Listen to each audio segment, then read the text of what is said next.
कहानी उन लोगों के लिए है जो पशु पंछियों की हत्या करते हैं और अपने जिह्वा का स्वाद बढ़ाने के लिए उसे मारकर खा भी जाते हैं। तो मेरे दोस्त, ये कहानी आपके जिंदगी में इंपॉर्टेंट हो सकती है। इस वीडियो को लास्ट तक आपको देखना चाहिए। एक कहानी है एक संत और एक चेले की। एक लोग ऐसे दुनिया में होते हैं जिनका जिह्वा हमेशा चलता ही रहता है, कुछ ना कुछ बोलते ही रहते हैं। संत जी बहुत ही ज्ञानी, बहुत ही तपस्वी थे। उनका चेला जो है बहुत ही बोलता था, कुछ ना कुछ उसके मुंह से हमेशा निकलता ही रहता था। तो संत जी और चेले एक रास्ते से गुजर रहे थे। रास्ते में चलते चलते चलते नदी आया। तो नदी के पास जैसे ही पहुंचे, वहाँ पे उस चेले ने एक क्या दृश्य देखा कि एक आदमी जो है जाल में मछली पकड़ रहा है, पकड़कर उसे ले जा रहा है। तभी उस चेले को बहुत गुस्सा आया, बहुत क्रोध आया कि ये जो इस दुनिया में क्या हो रहा है। हे भगवान, ये इतना पाप, घोर पाप हो रहा है। वो चेले जो थे उस आदमी के पास पहुंचे, उससे जो है कहने लगे कि ये तुम क्या कर रहे हो, घोर अनर्थ है ये, कैसा कर्म कर रहा है मानव, इस दुनिया में आकर ये मानव कैसा कर्म कर रहा है, ये तुम क्या कर रहे हो, तुम्हें किसने अधिकार दिया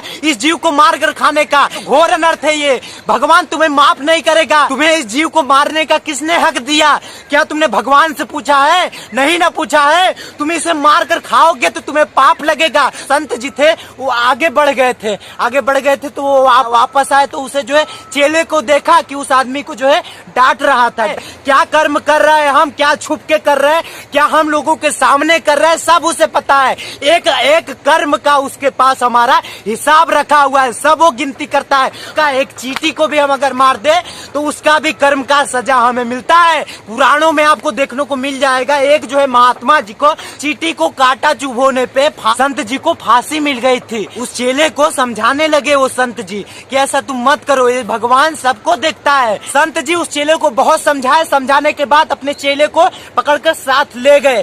फिर वापस जब लौटे 2 साल बाद उस रास्ते से, संत जी और चेले जैसे ही उस नदी के पास धीरे धीरे 2 साल बाद लौटे तो उन्होंने क्या देखा, एक दृश्य, चेले ने क्या देखा कि एक सांप जो है घायल अवस्था में पड़ा हुआ है, उसको जो है चींटियां चारों तरफ से लपट कर बहुत सी चींटियां उसे खा रही है। उस सांप को घायल अवस्था में पड़ा हुआ है, शरीर को चींटियां जो है खा रही है, धीरे धीरे उसे समाप्त कर रही हैं। उस चेले को बहुत ही दया आ गया, वो सोचने लगा कि मैं चलता हूँ उस सांप को बचा लेता हूँ, वो चींटियां जो है उसे खा रही है, छोड़ेंगी नहीं, मर जाएगा बेचारा। संत जी क्या थे, उस चेले को रोक लिए, रुको।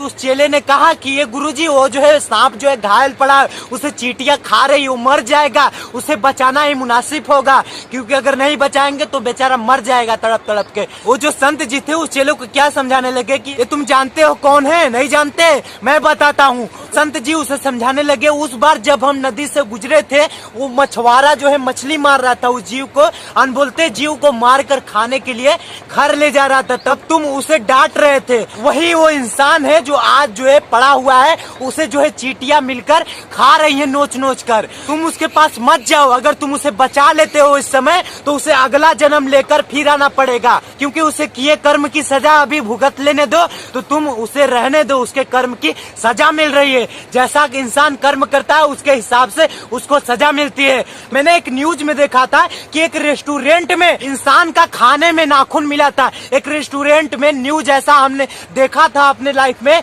कि एक इंसान का नाखून मिला था किसी के खाने में। तो मेरे दोस्त, इंसान चाहे तो किसी का भी जो है भक्षण कर सकता है बांस का, ये सब खाना हमारे लिए मुनासिब नहीं है। मानव जीवन मिला है यार, 84 लाख यूनियों में से जो आपको दिख रहे हैं ना जानवर, ये भी कभी ना कभी इंसान थे, हमारे ही जैसे थे। ये भावना हमारे अंदर क्यों नहीं जागती कि वो भी तो पहले इंसान ही था ना मेरे दोस्त। उसके जीव को, उसके मांस को खाएंगे तो हम कहाँ अपने आप को बड़ा दानी कहलाएंगे, अपने आप को जो है दानी कहलाएंगे, बड़ा जो है महात्मा कहलाएंगे। अरे नहीं, पापी इंसान है हम, पापी लोगों को, दूसरे को मांस को खाते हैं, पशु पंछियों को मार देते हैं, बेवजह उसे मार देते हैं। लाश से एक चींटी जा रही है तो उसे जो है हम जो है पांव से रगड़ कर मार देते हैं, उसकी भी सजा मिलेगी मेरे दोस्त, हमें उसकी भी सजा मिलेगी, क्योंकि दुनिया से हम कर्मों को छुपा सकते हैं पर ऊपर वाले की नजर में हम कोई भी चीज छुपा नहीं सकते, क्योंकि उस ऊपर वाले की नजर में हम हमेशा रहते हैं।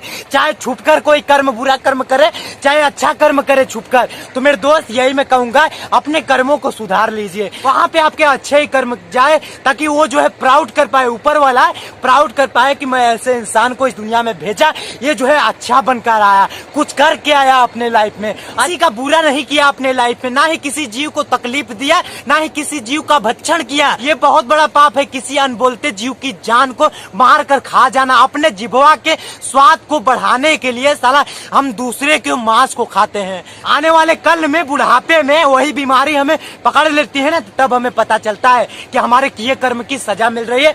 तब हमें पता चलता है कि हमने अपने लाइफ में क्या अच्छा किया, क्या बुरा किया। अगर आप ना देखो तो इंसानों की भी हड्डियां आपको खाने को मिल जाएगा। तो मेरे दोस्त, ऐसा ऐसा न्यूज जो है पेपरों में देखने को मिल रहा है, ऐसा ऐसा न्यूज हमारे चैनल पे भी आ रहे हैं, तो आपको देखना चाहिए, कुछ सीखना चाहिए कि हम लाइफ में अपने क्या कर रहे हैं। दया धर्म तो बचा नहीं है कुछ हमारे लाइफ में। अपने आज के कर्मों को सुधार लेंगे तो आने वाला कल जो है हमारा सुधर जाएगा, अगला जन्म हमारा सुधर जाएगा। तो संत और चेले की कहानी इसलिए हम सुनाए क्योंकि जो है मांस भक्षण इस दुनिया में करने वाले बहुत ही बढ़ गए हैं। जो हत्या करते हैं, जीवों की हत्या कर देते हैं, बेवजह हत्या करते हैं, तो उसका भी हमें सजा मिलता है। ऊपर वाला जो ये कर्म की सजा हमें जरूर देता है। वीडियो में यही बताना था। वीडियो पसंद आया तो वीडियो को लाइक ठोकिएगा, चैनल को सब्सक्राइब करिए। मिलता हूँ अगले वीडियो में, तब तक के लिए शुक्रिया। जय हिंद, जय भारत। खुश रहिए और दूसरों को भी खुश रखिए। बाय बाय मेरे दोस्त।